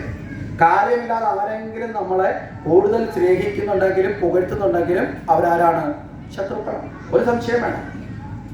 നമുക്ക് അവിടെയൊക്കെയാണ് നമ്മൾ പോയി വീഴുന്നത്. ഈ അടുത്ത സമയത്ത് ഒരു കുട്ടിയുടെ, അത് എഞ്ചിനീയറിംഗിന് ചേർന്നതേ ഉള്ളൂ, 18 വയസ്സ് തികഞ്ഞിട്ടില്ല. ആ കുട്ടിയുടെ ഇത്തരത്തിലുള്ള ഒരു പ്രണയ വിഷയം വന്ന് അതിൽ സംസാരിക്കാനൊക്കെ വേണ്ടി പോയപ്പോൾ ഈ കുട്ടി പറഞ്ഞ ഏറ്റവും വലിയ പരാതി എന്താണെന്നറിയോ? ഇത്തരത്തിൽ പോകാനുള്ള കാരണം അച്ഛനും അമ്മയും എപ്പോഴും വീട്ടിൽ വഴക്ക് പറയും. മനസ്സിലായി? എപ്പോഴും എന്ത് കാര്യം ചെയ്താലും അച്ഛനും അമ്മയും വഴക്ക് പറയും. അങ്ങനെ ഇരിക്കുമ്പോഴാണ് മൊബൈലിൽ വരുന്ന ആള് എപ്പോഴും ചക്കരെ, മുത്തേ, തേനെ, പാല്. മനസ്സിലായില്ലേ? അപ്പൊ അച്ഛനും അമ്മയും എടി പോടി എന്ന് വിളിക്കുന്നതിന് പകരം അപ്പുറത്തുനിന്ന് മൊത്തവും പുഷ്പാർച്ചനയാണ്. ഇതെല്ലാം കണ്ടുകൊണ്ട് പോയി. ഇതെല്ലാം കഴിഞ്ഞാൽ ഒരു 18 വയസ്സ് തികഞ്ഞ് നമ്മൾ തുടങ്ങി. 18 വയസ്സ് കഴിഞ്ഞ് 2ാമത്തെ ആഴ്ചയിൽ പെൺകുട്ടി ബാഗൊക്കെ എടുത്ത് കോളേജിൽ പഠിക്കാൻ പോകുന്നു പറഞ്ഞിട്ട് ഒറ്റ പോക്ക് പോയി. നേരെ പോയത് ഇടുക്കിയിലാണ്. ഇടുക്കിയിൽ കട്ടപ്പനയ്ക്കടുത്തുള്ള അവിടെ ഒരു പരുന്തുംപാറ എന്ന് പറയുന്ന ഒരു ചെറിയ സ്ഥലമുണ്ട്. ആ സ്ഥലത്തേക്കാണ് പോയത്. ചെന്ന് പെട്ടപ്പോഴാണ് അറിയുന്നത് നാട്ടിലെ 1ാം ക്രിമിനലിൻ്റെ അടുത്താണ്. മനസ്സിലായി? അവരെ വീട്ടുകാർക്ക് വളരെ സന്തോഷമായി. ഈ പെൺകുട്ടി പറയുന്നതാണ്, ആ പയ്യൻ്റെ അച്ഛനും അമ്മയ്ക്കും ഭയങ്കര സന്തോഷം. എന്താ കാരണം? ഇവൻ്റെ സ്വഭാവം പറഞ്ഞാൽ നാട്ടിൽ നിന്ന് എങ്ങും ഒരു പെണ്ണിനെ കിട്ടത്തില്ല. അങ്ങനെയാണ് ഇവൻ വല വിരിച്ചെങ്കിലും ഒരു പെണ്ണിനെ അവിടെ കൊണ്ട്. അതുകൊണ്ട് അവർക്ക് വലിയ സന്തോഷമായി. പക്ഷേ ഈ പയ്യൻ നിലവിൽ നാട്ടിൽ നല്ല 1ാം അടിപിടി അക്രമങ്ങളൊക്കെ നടത്തി നല്ല ഗൂണ്ടാപ്പണി നടത്തുന്ന, ഈ വണ്ടി പൈസ അടയ്ക്കാത്തപ്പോൾ പിടിച്ച് മേടിക്കാൻ പോകുന്ന അങ്ങനെയുള്ള ഒരു ടീമിൻ്റെ കൂട്ടത്തിൽ നടക്കുന്ന ഒരു പയ്യനാണ്. അവസാനം പോലീസ് പോയി ഈ പയ്യൻ്റെ സ്വഭാവമൊക്കെ അറിഞ്ഞിട്ട് ആ പെൺകുട്ടിയെ തിരിച്ചു കൊണ്ടുവന്നു. കാര്യങ്ങളൊക്കെ പറഞ്ഞ് ബോധ്യപ്പെടുത്തി അവസാനം ഒരു പരുവത്തിൽ മാറ്റിയെടുത്തിട്ടുണ്ട്. അപ്പോൾ ഈ പറഞ്ഞത് ഇത്തരത്തിലൊക്കെ പോയി പെടുന്നതിൽ ചിലപ്പോൾ ഈ ചില സമയത്ത് ഭാഗ്യം കൊണ്ട് എങ്ങനെയും രക്ഷപ്പെടും, ഇല്ലാത്തത് പകുതിയും അത് നരകതുല്യമായ അവസ്ഥയിലേക്ക് എത്തപ്പെടുകയും ചെയ്യും. അപ്പൊ ഇവിടെ നാരദരോട് ഈ പെൺകുട്ടി ചോദിച്ചു, എന്തേ അങ്ങയുടെ മുഖം ഈ വാനര മുഖത്തിന്റെ ഭാവത്തിൽ ആയത് എന്തുകൊണ്ടാണ് എന്ന് ചോദിച്ചു. ഈ സമയത്ത് ഈ നാരദര് ഒരു കള്ളം പറഞ്ഞു. എന്താണ് പറഞ്ഞത്? ഞാൻ സ്വയം ഇടയ്ക്കിടയ്ക്ക് ഇങ്ങനെയാണ്. മനസ്സിലായി? ഇടയ്ക്കിടയ്ക്ക് ഞാൻ ഫാൻസി ഡ്രസ്സ് നടത്തും. ഇടയ്ക്കിടയ്ക്ക് ഞാൻ എൻ്റെ രൂപം ഇടയ്ക്കിടയ്ക്ക് കുരങ്ങൻ്റെ രൂപത്തിലാക്കും, ഇടയ്ക്കിടയ്ക്ക് മുയലിൻ്റെ രൂപത്തിലാക്കും. അതിനുള്ള കഴിവൊക്കെ എനിക്കുണ്ട്. അപ്പോൾ പെൺകുട്ടിക്ക് ഇഷ്ടം കൂടുതൽ കൂടി. കാരണം എന്താ? ഇടയ്ക്കിടയ്ക്ക് സ്വന്തം ഇഷ്ടം അനുസരിച്ച് രൂപം മാറ്റാൻ ആർക്ക് കഴിവുണ്ട്? അത്രയും കൂടെ യോഗ്യതയുണ്ടെന്നൊക്കെ വിചാരിച്ചു. അപ്പോൾ ചോദിച്ചു, ഈ രൂപം അത് ഞാൻ കുറച്ച് കാലം കഴിയുമ്പോൾ തനിയെ അത് മാറ്റുകയും ചെയ്യും എന്ന് പറഞ്ഞു. അങ്ങനെ വീണ്ടും ഇവരുടെ പ്രണയത്തിനൊരു കോട്ടവും വന്നില്ല. ഇവരിങ്ങനെ ആണ്. അപ്പൊ നാരദ മഹർഷി കൊട്ടാരത്തിൽ തന്നെ വീണ്ടും വസിക്കുകയാണ്. കാലം കഴിഞ്ഞിട്ട് പോകുന്നില്ല. രാജാവിന് പക്ഷേ വിഷമമൊന്നുമില്ല. കാരണം അദ്ദേഹം ഈ പ്രണയമൊന്നും അറിയുന്നില്ല. നാരദ മഹർഷിയല്ലേ, അദ്ദേഹം എത്ര കാലം വസിക്കുന്ന അത്രയും നല്ലതാണ് എന്ന് ചിന്തിച്ചു. കുറച്ചു കാലം കഴിഞ്ഞപ്പോൾ ഈ പെൺകുട്ടിക്ക് മറ്റ് വിവാഹാലോചനകളൊക്കെ തുടങ്ങി. അങ്ങനെ തുടങ്ങിയ സമയത്ത് ഈ പെൺകുട്ടി അമ്മയോട് പറഞ്ഞു, അമ്മേ, എനിക്ക് വേറെ ആരെയും വിവാഹം കഴിക്കാൻ താല്പര്യമില്ല. എനിക്ക് വിവാഹം കഴിക്കാൻ താല്പര്യം ആരെയാണ്? ഈ കൊട്ടാരത്തിൽ വസിക്കുന്ന നാരദനെയാണെന്ന് ഈ പെൺകുട്ടി പറഞ്ഞു. അമ്മ അച്ഛനോട് ഈ വിവരം പറഞ്ഞു. അച്ഛനാകട്ടെ ഈ വിവരം കേട്ടോണ്ട് അച്ഛൻ പറഞ്ഞു, അതെങ്ങനെയാണ് സാധിക്കുന്നത്? അതായത് അതീവ സുന്ദരിയായ രാജകുമാരിയാണ് ആ കുട്ടി. ആ കുട്ടിക്ക് ഈ വാനര മുഖത്തോട് കൂടിയ, കുരങ്ങന്റെ മുഖത്തോട് കൂടിയ ഒരാളെ വിവാഹം കഴിച്ചു കൊടുക്കാൻ സാധിക്കില്ല. അപ്പോഴാണ് ഈ പെൺകുട്ടി പറഞ്ഞത് വെച്ചുകൊണ്ട് അമ്മ പറയുന്നത്, അത് ഈ വാനര മുഖം സ്ഥിരമല്ല, തൽക്കാലത്തേക്ക് അധികം സ്വയം എടുത്ത് ചുമ്മാതെ വെച്ചിരിക്കുന്നതാണ്, പിന്നെ തനി അങ്ങ് മാറ്റും എന്ന് പറഞ്ഞിട്ടുണ്ടെന്ന് പറഞ്ഞു. എന്നാലും പറഞ്ഞു, അത് മാത്രമല്ല, ഇവിടം വിട്ട് പുറത്തേക്ക് അദ്ദേഹത്തിന് ഇറങ്ങാൻ ഈ മുഖം കൊണ്ട് സാധിക്കില്ല. കല്യാണം കഴിച്ചാൽ എന്ത് ചെയ്യണം? അന്തപുരത്തിൽ തന്നെ ജീവിക്കേണ്ടി വരില്ലേ? മറ്റുള്ളവരെ മുമ്പിൽ ഇറങ്ങിയാൽ അവരും കൂടി പരിഹസിക്കും ഈ രൂപത്തിലുള്ള ആളിനെ വിവാഹം കഴിച്ചത്. പക്ഷെ പെൺകുട്ടി അതിൽ നിന്ന് മാറാൻ തയ്യാറല്ല. അവസാനം പെൺകുട്ടി പറഞ്ഞു, മുഖം കൊണ്ട് വാനരനാണെങ്കിലും അറിവുള്ള ആളാണ്. അപ്പൊ അറിവുള്ളത് കൊണ്ട് അദ്ദേഹത്തെ വിവാഹം കഴിക്കാം. പിന്നെയോ സദ്ഗുണങ്ങളുടെ പ്രതീകമായ സംഗീതം ഉപാസകനാണ്. അപ്പൊ സംഗീതം എന്ന സദ്ഗുണങ്ങളുടെ പ്രതീകമാണ്. ഇന്നത്തെ കാലത്ത് ഉള്ള ചിന്തയല്ല ഈ പറയുന്നത്. ഇന്നത്തെ കാലത്തെ സംഗീത അവാർഡുകളൊക്കെ കഞ്ചാവ് അടിച്ചിട്ടുള്ള പാട്ടുകൾക്കൊക്കെയാണ് ഇന്നത്തെ ഭരണാധികാരികൾ കൊടുക്കുന്നത്. സംഗീതം എന്ന വാക്കിന്റെ അർത്ഥം എന്ന് പറയുന്നത് സദ് ഗീതം. സദ് എന്ന് പറഞ്ഞാൽ നല്ലത്, നല്ല ഗീതം, ഈശ്വരീയമായ നന്മ കിട്ടുന്ന ഗാനങ്ങൾ കേൾക്കുമ്പോൾ തന്നെ എന്ത് ചെയ്യണം, മനസ്സിൽ നല്ല വികാരങ്ങളെ സൃഷ്ടിക്കാൻ സാധിക്കുന്നതാണ്. ഇന്ന് നേരെ കീഴ്മേൽ മറിഞ്ഞ അവസ്ഥയിലാണ് നമ്മൾ പലപ്പോഴും പോയിക്കൊണ്ടിരിക്കുന്നത്. അപ്പൊ സംഗീതം എന്ന് പറഞ്ഞാൽ അത് വളരെ ശ്രേഷ്ഠമായ ഭാവമാണ്. അപ്പൊ അതൊക്കെ തന്നെ യോഗ്യതയായിട്ടുണ്ട്. അതുകൊണ്ട് അദ്ദേഹത്തെ തന്നെ വിവാഹം കഴിച്ചാൽ മതി എന്നുള്ള കാര്യങ്ങളും ആര് പറഞ്ഞു? ഇവിടെ ഈ പെൺകുട്ടി പറഞ്ഞു. അവസാനം പെൺകുട്ടിയുടെ നിർബന്ധത്തിന് വഴങ്ങി യാതൊരുവിധമായ മറ്റു മാർഗങ്ങളില്ലാതെ വന്ന സ്ഥിതിക്ക് ഈ രാജാവ് ഈ പെൺകുട്ടി ആർക്ക് വിവാഹം കഴിച്ചു കൊടുത്തു? നാരദർക്ക് വിവാഹം കഴിച്ചു കൊടുത്തു. അങ്ങനെ നാരദർ വിവാഹമൊക്കെ കഴിഞ്ഞു. ആ വീട്ടിൽ താമസമായി, ഇവർക്ക് കുഞ്ഞുങ്ങളും ഒക്കെയായി. അങ്ങനെ മുന്നോട്ട് പോകുന്ന സമയത്ത് ഈ പർവ്വത മഹർഷിക്ക് കുറെ കാലമായി എവിടുന്ന് പിണങ്ങിപ്പോയിട്ട് അദ്ദേഹത്തിന് തോന്നി നാരദർക്ക് എന്ത് സംഭവിച്ചു എന്ന് അറിയണം. അങ്ങനെ അദ്ദേഹം അങ്ങനെ യാത്രയിലിടയിൽ തിരിച്ച് ഈ കൊട്ടാരത്തിലെത്തി. എത്തുമ്പോഴാണ് അദ്ദേഹം ഈ ഓരോ ഒക്കെ നമ്മുടെ കല്യാണവും കഴിഞ്ഞ് മക്കളും ഒക്കെ ആയിട്ട് ജീവിതം ആരംഭിച്ചിട്ടുണ്ട് എന്നറിഞ്ഞു. അപ്പൊ പർവ്വത മഹർഷി വന്നിട്ട് ചോദിച്ചു, നാരദ, അങ്ങക്ക് ഈ ഗതി വന്നല്ലോ, എല്ലാം അറിയുന്ന ജ്ഞാനിയായി അങ്ങ് ഈ ബന്ധനത്തിൽപ്പെട്ട് ഈ വാനര മുഖവും വെച്ചിട്ട് പോലും അത് മറച്ചു വെച്ചങ്ങ് ഒരു കൊച്ചു പെൺകുട്ടിയെ പറ്റിച്ച് ജീവിക്കുന്ന അവസ്ഥയിലേക്ക് അങ്ങ് വഴിതെറ്റിയല്ലോ എന്നൊക്കെ ചോദിച്ചു. അതിനുശേഷം ഇദ്ദേഹത്തിനൊരു വിഷമം തോന്നി. ഇദ്ദേഹം നാരദർക്ക് ആ പഴയ മുഖത്തെ കൊടുത്തു, മനസ്സിലായി, യഥാർത്ഥ രൂപത്തെ കൊടുത്തു. അത് കഴിഞ്ഞപ്പോൾ നാരദർ തിരിച്ച് ഈ പർവ്വതത്തിന് കൊടുത്ത ശാപവും മാറ്റി. അങ്ങനെ നാരദർക്ക് പഴയ മുഖം കിട്ടിയതോടുകൂടി നാരദര് പൂർവ്വജ്ഞാനം വന്നു, മനസ്സിലായി. ജീവിതാനുഭവങ്ങളിലൂടെ അദ്ദേഹത്തിന് ഞാൻ നാരദ മഹർഷിയാണെന്നും ഞാൻ ബ്രഹ്മാവിന്റെ പുത്രനാണെന്നും ഞാൻ ജീവിതത്തിൽ ഒരിക്കലും വിവാഹം കഴിക്കാത്ത ബ്രഹ്മനിഷ്ഠനാണെന്നൊക്കെ ബോധം ആർക്ക് വന്നു? നാരദർക്ക് വന്നു. അതോടുകൂടി നാരദര് ഇവിടം വിട്ട് തിരിച്ചു പോകാൻ തയ്യാറായി. അങ്ങനെ നാരദൻ പർവ്വത മുനിയോടൊപ്പം ഒരു സുപ്രഭാതത്തിൽ എന്ത് ചെയ്തു? അവിടം വിട്ട് കൊട്ടാരത്തിൽ നിന്ന് പോവുകയാണ്. ആ കൊട്ടാരത്തിൽ നിന്ന് പോകുവാൻ വേണ്ടിയിട്ട് തയ്യാറായി. ആ സമയത്ത് ഒരു ദിവസം രാവിലെ ദമയന്തി ഉറക്കം എഴുന്നേറ്റ് വന്ന് നോക്കുമ്പോൾ ആരെ കാണുന്നില്ല? നാരദരെ അവിടെ എല്ലാം അന്വേഷിച്ചു. അങ്ങനെ അന്വേഷിക്കുന്ന സമയത്ത് പർവ്വത മഹർഷിയെ മറുപടി പറഞ്ഞു, ദമയന്തി അറിഞ്ഞ നാരദര് ഇത്തരത്തിൽ ഗൃഹസ്ഥാശ്രമി അല്ല. നാരദര് ബ്രഹ്മനിഷ്ഠനാണ്. അദ്ദേഹം പരിപൂർണമായിട്ടും വിവാഹത്തിൽ നിന്നൊക്കെ മുക്തനായ വ്യക്തിയാണ്. അദ്ദേഹത്തിന് മായയിൽ പെട്ടത് കൊണ്ടാണ് അദ്ദേഹം ഇങ്ങനെ ഭ്രമിച്ചത് എന്നുള്ള യാഥാർത്ഥ്യങ്ങളൊക്കെ പറഞ്ഞ് ബോധ്യപ്പെടുത്തി നാരദരെ അവിടെ നിന്ന് കൂട്ടിക്കൊണ്ടുപോയി. ഈ ഭഗവതിയുടെ മായയിലാണ് ഇതെല്ലാം സംഭവിച്ചെന്നുള്ള യാഥാർത്ഥ്യം ആരറിഞ്ഞു? ഈ പെൺകുട്ടിയും തിരിച്ചറിഞ്ഞു. അപ്പൊ നാരദർക്ക് ഒരു അബദ്ധം പറ്റി. അങ്ങനെ നാരദർ ഈ അബദ്ധമൊക്കെ പറ്റിയ നാരദർ വീണ്ടും ദേവലോകത്ത് ഇങ്ങനെ സഞ്ചരിക്കാൻ തുടങ്ങി. നാരായണ നാരായണ എന്നൊക്കെ ജപിച്ച് സഞ്ചരിക്കാൻ തുടങ്ങി. ഇങ്ങനെ സഞ്ചരിച്ച് വരുമ്പോൾ വൈകുണ്ഠത്തിലേക്ക് എത്തി. ഒരു ദിവസം വൈകുണ്ഠത്തിലെത്തി ഭഗവാനെ നമസ്കരിച്ചു, വിഷ്ണുവിനെ നമസ്കരിച്ചു. അപ്പൊ ഭഗവാനെ നമസ്കരിക്കുന്ന സമയത്ത് ആ വേളയിൽ ലക്ഷ്മി ദേവി നാരദരോട് ചോദിച്ചു, നാരദരെ, അങ്ങ് വലിയ ജ്ഞാനിയൊക്കെ ആയിട്ടും അങ്ങേക്കും വീഴ്ച പറ്റിയോ എന്ന് ചോദിച്ചു. അപ്പൊ നാരദർ ചോദിച്ചു, എന്ത് വീഴ്ച? നാരദർ വിചാരിത് ആരും അറിഞ്ഞിട്ടില്ല എന്നുള്ളതാണ്, മനസ്സിലായില്ലേ? ഈ ചിലരങ്ങനെയാണല്ലോ, കണ്ണടച്ച് പാല് കുടിച്ച ലോകം അറിഞ്ഞില്ല എന്ന് വിചാരിക്കുന്ന ഒരു ഭാവമുണ്ട്. നാരദർ അതുകൊണ്ട് ഇത് ആരും അറിഞ്ഞിട്ടില്ല എന്നൊക്കെ വിചാരിച്ചറിയാം. പക്ഷെ എല്ലാവരും ഈ വിവരം മുഴുവൻ അറിഞ്ഞു. നാരദർക്കും ഇങ്ങനൊരു അബദ്ധം പറ്റി എന്നുള്ള കാര്യം. അപ്പൊ നാരദരോട് ചോദിച്ചു, അങ്ങയ്ക്കും ഈ അബദ്ധം പറ്റിയോ? എല്ലാവർക്കും ജ്ഞാനം കൊടുക്കുന്ന ആളാണ് അല്ലേ? ജ്ഞാനം കൊണ്ട് മായ ഇല്ലാതാക്കുന്ന ആളാണ് അങ്ങ്. പക്ഷെ അവസാനം അങ്ങ് തന്നെ ഈ കുരുക്കിപ്പെട്ട് എല്ലാവരെയും രക്ഷിക്കാൻ പോയ ആളിന് അവസാനം എന്ത് ചെയ്തു? കുരുക്കിൽപ്പെട്ടതുപോലെ ആയില്ലെന്നും പറഞ്ഞ് ലക്ഷ്മി ദേവി പറഞ്ഞു. ഇതൊരു പരിഹാസം പോലെ ആർക്ക് തോന്നി? നാരദർക്ക് തോന്നി. നാരദർ ലക്ഷ്മി ദേവിയെ പറഞ്ഞു, ഒരബദ്ധം അല്ലേ, നമ്മൾ സാധാരണ പറയത്തില്ലേ ഒരബദ്ധം ഒക്കെ ജീവിതത്തിൽ പറ്റും അല്ലേ? അതിന്റെ അർത്ഥം എന്താ? ഇനി അബദ്ധം പറ്റാതെ നോക്കുമെന്നുള്ളതാണ്. പക്ഷെ സംഭവം ഈ ഒരബദ്ധം പറ്റുമെന്ന് പറയുന്നത് നമ്മൾ പിന്നെ പല അബദ്ധത്തിലും പോയി പിടിയും ചെയ്യും. അന്നേരം നമ്മൾ എന്ത് പറയും? ഒരബദ്ധം. മനസ്സിലായില്ലേ? എപ്പോഴും ഒരബദ്ധം എന്ന് പറഞ്ഞുകൊണ്ടിരുന്നാൽ കാര്യമില്ല. അപ്പൊ അബദ്ധങ്ങൾ വീണ്ടും ആവർത്തിക്കാതിരിക്കണം. അപ്പൊ ലക്ഷ്മി ദേവി പറഞ്ഞു, നാരദരെ, അങ്ങക്ക് ഉറപ്പുണ്ടോ അങ്ങക്ക് ഇനി മായയിൽ പെടില്ലാന്ന്? നാരദർ പറഞ്ഞു, ഇനി എന്തൊക്കെ സംഭവിച്ചാലും ഇതുപോലെ ഞാൻ എളുപ്പനായി മാറില്ല, ഞാൻ മായയിൽ പെടില്ല.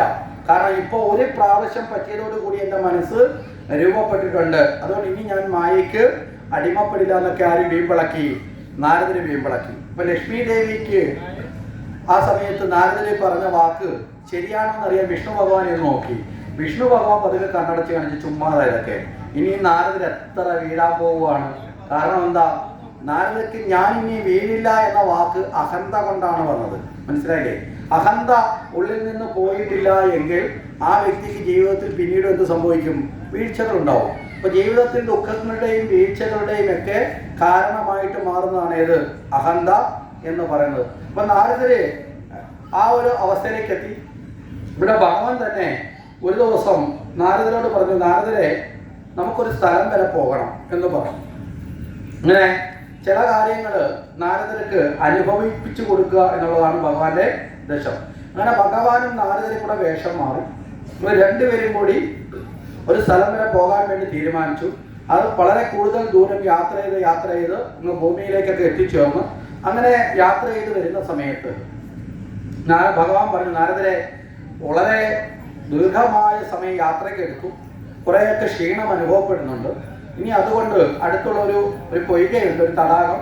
ഈ തടാകത്തിൽ ഇറങ്ങി ഒന്ന് കുളിച്ച് ശുദ്ധി വരുത്തിയതിന് ശേഷം ക്ഷീണമൊക്കെ അകറ്റി ഒന്ന് വിശ്രമിച്ചിട്ടാവാം ഇനിയുള്ള യാത്ര എന്നാര് പറഞ്ഞു? ഭഗവാൻ പറഞ്ഞു. ഇതിൻ പ്രകാരം കുളിക്കാൻ വേണ്ടി തയ്യാറായപ്പോൾ നാരദർ പറഞ്ഞു, ഭഗവാനെ അങ്ങ് കുളിച്ചിട്ട് വരൂ, അത് കഴിഞ്ഞ് ഞാൻ കുളിക്കാം. അപ്പോൾ ഭഗവാന് നാരദരോട് പറഞ്ഞു, അത് വേണ്ട, അങ്ങ് ആദ്യം കുളിക്കൂ. കാരണം അങ്ങയെപ്പോലുള്ള യോഗിമാര് കുളിക്കുന്ന ജലത്തിൽ കുളിക്കുന്നത് എനിക്കൊരു ഭാഗ്യമാണ്. ഭഗവാൻ ഒന്ന് സ്വയം ചെറുതായിക്കൊണ്ട് നാരദർ എന്ത് ചെയ്തു? ഒന്ന് പുകഴ്ത്തി. ഈ പുകഴ്ത്തലുകൾ ഇഷ്ടപ്പെടുന്ന ആർക്കാ? പുകഴ്ത്തലുകൾ ഇഷ്ടപ്പെടുന്ന ആർക്കാ? അജ്ഞാനികളാണ് ഇഷ്ടപ്പെടുന്നത്. മനസ്സിലായില്ലേ? ആരെങ്കിലും പുകഴ്ത്തി കഴിഞ്ഞാൽ പിന്നെ നിലം തൊടാതെ യാത്രയാവും. അതുകൊണ്ടാണ് ചില അറിവുള്ള ആൾക്കാർ പറയും, നമുക്ക് ആരെയെങ്കിലും തുടർന്ന് ശത്രുത തോന്നിയാൽ അവരെ എതിർക്കാൻ പോകുന്നതിനേക്കാൾ നല്ലതെന്താ? അവരെ അങ്ങ് പുകഴ്ത്തിയേക്കണം. ഇല്ലാത്ത ഗുണങ്ങളൊക്കെ ഉണ്ടെന്ന് പറഞ്ഞങ്ങ് പുകഴ്ത്തിയേക്കണം.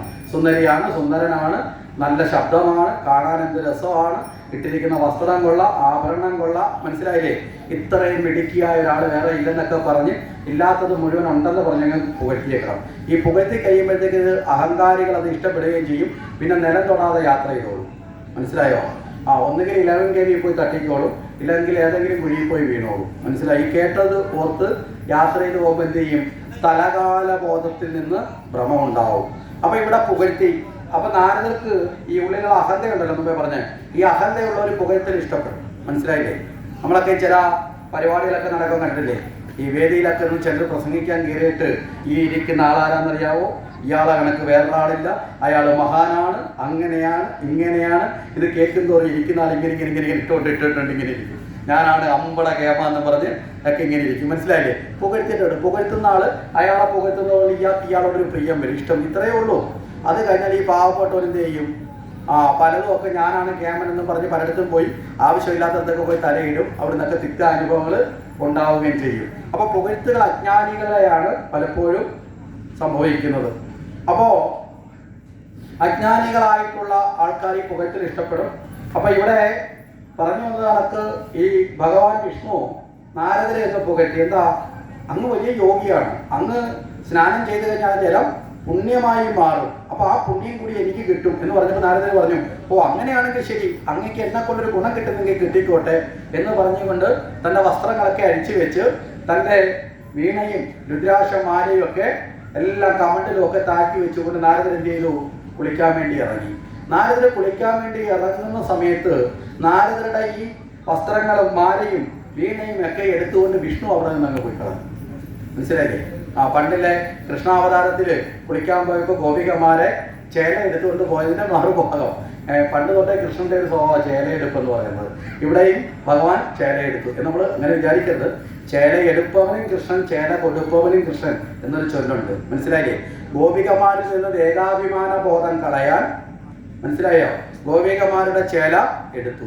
അതേ കൃഷ്ണൻ തന്നെയാണ് ദേഹത്തെ നഗ്നതയിലേക്ക് എത്താതെ രക്ഷിക്കാൻ വേണ്ടിയിട്ട് സ്ത്രീയുടെ ആ ഒരു ചാരിത്രം സംരക്ഷിക്കാൻ വേണ്ടി പാഞ്ചാലിക്ക് ചേല കൊടുത്തത് ആരാണ്?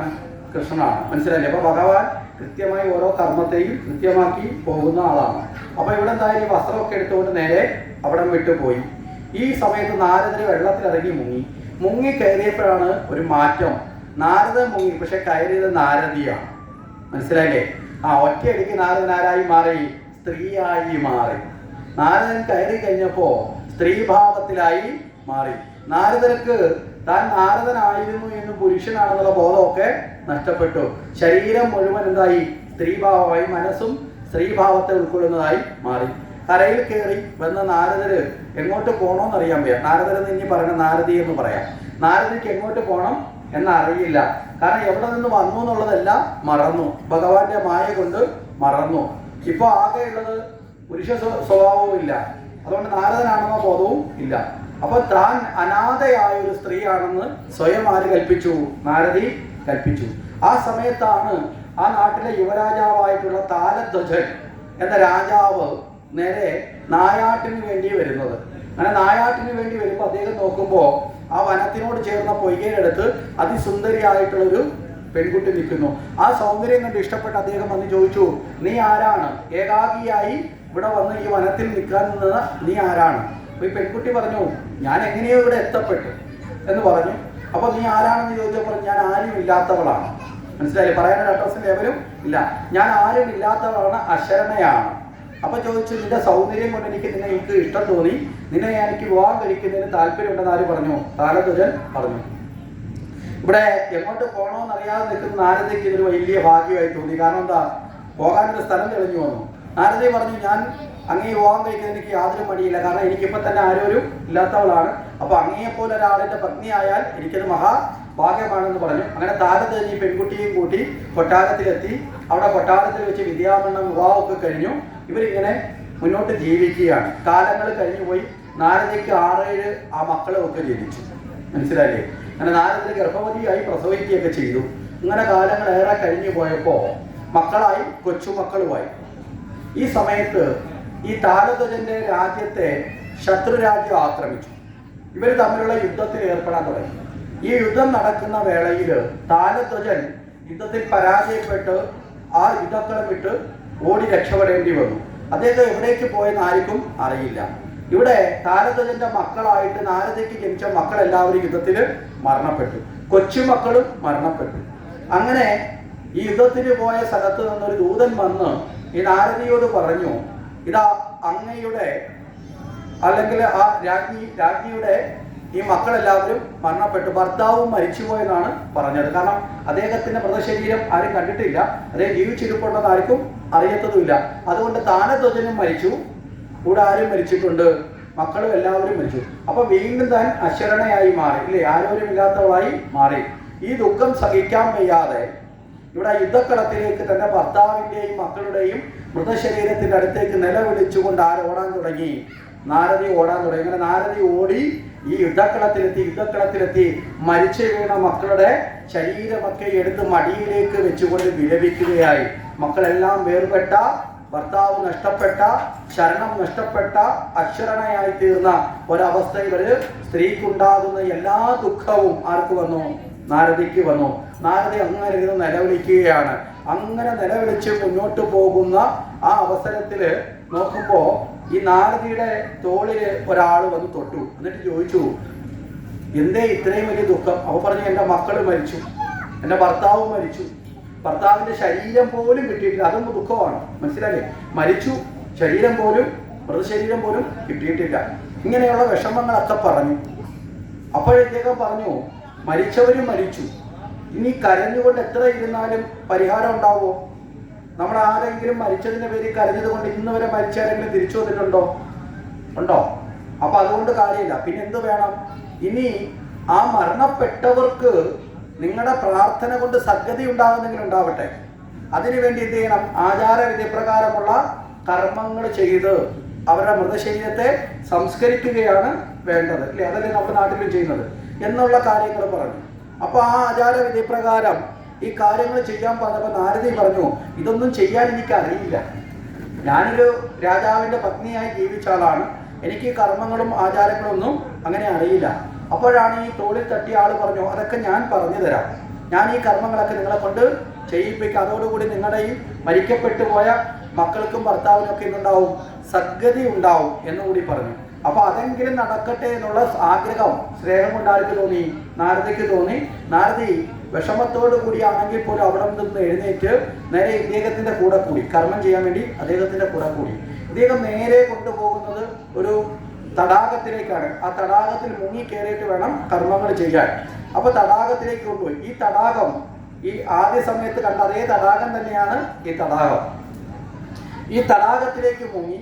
അപ്പൊ ഈ കൊട്ടാരത്തിൽ നിന്ന് കൂടെ വന്നവരൊക്കെ അവിടെ ഉണ്ട്. ഈ നാരദി ഓടി വരുമ്പോ അപ്പൊ അവരൊക്കെ കാണുന്നുണ്ട്. ഈ കർമ്മം ചെയ്യാൻ വേണ്ടി അവിടെ കൊണ്ടുവന്നു ഈ പുഴയിലേക്ക്, ഈ തടാകത്തിലേക്ക് കൊണ്ടുപോകുന്നതൊക്കെ അവർ കാണുന്നുണ്ട്.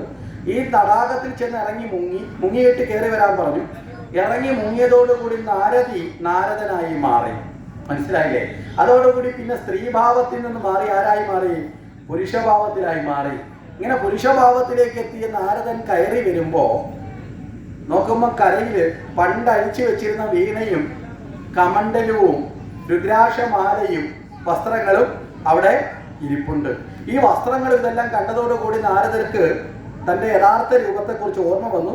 ഓടിച്ചെന്ന് രുദ്രാക്ഷമൊക്കെ ഇട്ട് ഭസ്മമൊക്കെ ധരിച്ച് കമണ്ഡലമൊക്കെ എടുത്ത് വീണയൊക്കെ കയ്യിൽ പിടിച്ച് യഥാർത്ഥ നാരദന്റെ രൂപത്തിൽ തന്നെ ആയി. അങ്ങനെ നാരദന്റെ രൂപത്തിലായതോടുകൂടി ഈ താലധ്വജന്റെ ഭാര്യയായിരുന്നു എന്നുള്ള ബോധം ആർക്ക് നഷ്ടപ്പെട്ടു? രൂപം മാറിയതോടുകൂടി ആന്തരികമായ മാറ്റവും ഇതൊക്കെ നഷ്ടപ്പെട്ടു. വിഷ്ണുവിന്റെ മായയിലാണ് ആര് പെട്ടിരിക്കുന്നത്. ഇനി മായയെ പെടില്ല എന്ന് ലക്ഷ്മി ദേവിയോട് വാശി കെട്ടിയ ആളിനെ വിഷ്ണു തന്റെ മായ കൊണ്ട് വീണ്ടും ഇട്ട് വട്ടം കറക്കിക്കുകയാണ്. നാരദയുടെ ഈ ഭാവമൊക്കെ മാറി ഇങ്ങനെ വന്നു. അപ്പോഴാണ് ഈ താലധ്വജൻ യുദ്ധത്തിൽ പരാജയപ്പെട്ട് നാട് വിട്ടുപോയ താലധ്വജൻ ആ രാജ്യത്ത് നിന്ന് തിരിച്ചു വരികയാണ്. ശത്രുക്കളൊക്കെ പോയെന്നറിഞ്ഞ് അദ്ദേഹം വളരെ അവശനായി തിരിച്ചു വരികയാണ്. അപ്പോൾ തിരിച്ചു വരുമ്പോഴാണ് യുദ്ധക്കളത്തിന്റെ അടുത്തൂടെയാണ് വരുന്നത്. യുദ്ധക്കളത്ത് വരുന്ന സമയത്ത് അവിടെ കൂടിയിരുന്ന ആൾക്കാരോട് ചോദിച്ചു, എൻ്റെ മക്കളൊക്കെ എല്ലാവരും മരിച്ചു, അപ്പോൾ എൻ്റെ ഭാര്യയോ? അങ്ങയുടെ ഭാര്യ ഇതാ അങ്ങ് മരിച്ചുപോയി എന്ന് പറഞ്ഞ് കർമ്മം ചെയ്യാൻ വേണ്ടി ഒരാൾ കൂട്ടിക്കൊണ്ടുപോയി ദേ ആ തടാകത്തിൽ മുങ്ങി വരാൻ വേണ്ടി പോയിട്ടുണ്ടെന്ന് പറഞ്ഞു. താരധ്വജൻ നേരെ അവിടേക്ക് ഓടിച്ചെന്നപ്പോ അവിടെ ഉണ്ടായിരുന്നൊരു ഈ വെള്ളത്തിലേക്ക് മുങ്ങി. പക്ഷെ വെള്ളത്തിൽ മുങ്ങിക്കഴിഞ്ഞിട്ട് തിരിച്ചു കയറി വന്ന ഒരാണാണ്, മുങ്ങാൻ പോയത് പെണ്ണാണ്. മനസ്സിലായില്ലേ? കയറി വന്ന താരധ്വജൻ നേരെ ഈ കയറി വന്ന നാരദന്റെ കൈ കയറി പിടിച്ചു. വേഷം മാറി രക്ഷപ്പെടരുത്, എൻ്റെ ഭാര്യയാണ്, വീട്ടിൽ പോവാന്ന് പറഞ്ഞു. മനസ്സിലായില്ലേ? അപ്പോ നാരദനാകെ ഭ്രമമായി. പണ്ട് സ്ത്രീ രൂപത്തിലായിരുന്നപ്പോഴാണ് അവിടെ താമസിച്ചത്. ആ കാര്യം ഓർമ്മയില്ല. നാരദർക്ക് എന്ത് ചെയ്യണമെന്ന് അറിയത്തില്ല. നാരദര് ഈ കൂടെ വന്ന ആളിനെ നോക്കുകയാണ്, ഞാൻ എന്താ ചെയ്യേണ്ടത്? അടുത്ത് നിൽക്കുന്ന ആളല്ല കൂട്ടിക്കൊണ്ടുവന്ന്. അപ്പൊ അദ്ദേഹത്തിന്റെ കയ്യിൽ കയറി പിടിച്ച് എന്നെ വിട്ടുകൊടുക്കല്ലേ എന്നും പറഞ്ഞു. പക്ഷെ താരതമ്യം വിടുന്നില്ല. മായാജാലങ്ങൾ കാട്ടി എൻ്റെ ഭാര്യയെ തട്ടിക്കൊണ്ടുപോകാൻ വന്ന മന്ത്രവാദിയാണെന്ന് പറഞ്ഞ് താരതമ്യം ഈ മൂന്നാമത്തെ ആളിനോട് ദേഷ്യപ്പെടാനും തുടങ്ങി. അങ്ങനെ ഒരു ഭാഗത്ത് നാരദനെ താരതമ്യം കൈ പിടിച്ച് വലിക്കുന്നു. ആരാണ്? ഭാര്യയാണ് പോവാന്ന് പറഞ്ഞ്. മറുഭാഗത്ത് നിൽക്കുന്ന ആൾ കൈ പിടിക്കുന്നു, നീ നാരദനാണ്, അങ്ങോട്ട് പോകരുത്, വീണ്ടും നീ ഭാര്യയുടെ കണക്ക് ജീവിക്കേണ്ടി വരും എന്ന് പറഞ്ഞ് മറുഭാഗത്ത് പിടിക്കുന്നു. അങ്ങനെ നാരദ ഏകദേശം നടുക്ക് വിട്ടു. നാരദൻ അവിടെ നിന്നുകൊണ്ട് അറിയാതെ ഭഗവാനെ സ്മരിച്ചു. ഭഗവാനെ, ഞാൻ ഇനി എന്താ ചെയ്യേണ്ടത്? അല്ലേ, ഈ മായയൊക്കെ കടക്കാൻ, ഈ അജ്ഞാനത്തിൽ നിന്നും ഈ ജീവിതത്തിൽ വന്നു ചേരുന്ന ഇത്തരത്തിലുള്ള ഭ്രമത്തെ കടക്കാൻ ആരുടെ പാദത്തെ ആശ്രയിക്കാനുള്ളത്? ഭഗവാന്റെ പാദത്തെ മാത്രമേ ഉള്ളൂ. മനസ്സിലായില്ലേ? ആ ഭഗവാനോട് വാശി കെട്ടിയിട്ടാണ് നാരദർക്ക് ഈ ദുഃഖം വന്നത്. ആ ഭഗവാന്റെ പാദത്തിൽ തന്നെ ആത്മബോധം വന്നപ്പോ, അജ്ഞാനം അകന്നപ്പോ, അകന്ത വേറിട്ടപ്പോ ശുദ്ധബുദ്ധി ഉദിച്ചു. മനസ്സിലായില്ലേ? ആ ശുദ്ധബുദ്ധി ഉദിച്ചതോടുകൂടി നാരദര് ആരെ സ്മരിച്ചു? ഭഗവാനെ സ്മരിച്ചു. ഭഗവാനെ, ഞാൻ ലക്ഷ്മി ദേവിയോട് മായയെ കടക്കൂ എന്നൊക്കെ പറഞ്ഞത് എൻ്റെ അജ്ഞാനം കൊണ്ട് പറഞ്ഞു പോയതാണ്. ഭഗവാനെ, നിന്റെ കാരുണ്യം ഉണ്ടാവണം എന്ന് പറഞ്ഞ മാത്രയില് നാരദരെ കൂട്ടിക്കൊണ്ടുവന്ന ആള് സാക്ഷാൽ വിഷ്ണുവാണ്. വിഷ്ണു ഭഗവാൻ അവിടെ ആ രൂപത്തിൽ പ്രത്യക്ഷനായി. ആ രൂപത്തെ ധരിച്ചു. ആ സമയത്ത് വിഷ്ണു ഭഗവാനെ കണ്ട് താരജൻ ഞെട്ടിപ്പോയി. വിഷ്ണു ഭഗവാൻ താരജനോട് പറഞ്ഞു, ഹേ താരജ, ഇത് സാക്ഷാൽ നാരദ മഹർഷിയാണ്. അങ്ങ് ഉദ്ദേശിക്കുന്ന കണക്ക് അങ്ങയുടെ ഭാര്യയൊന്നും അല്ല.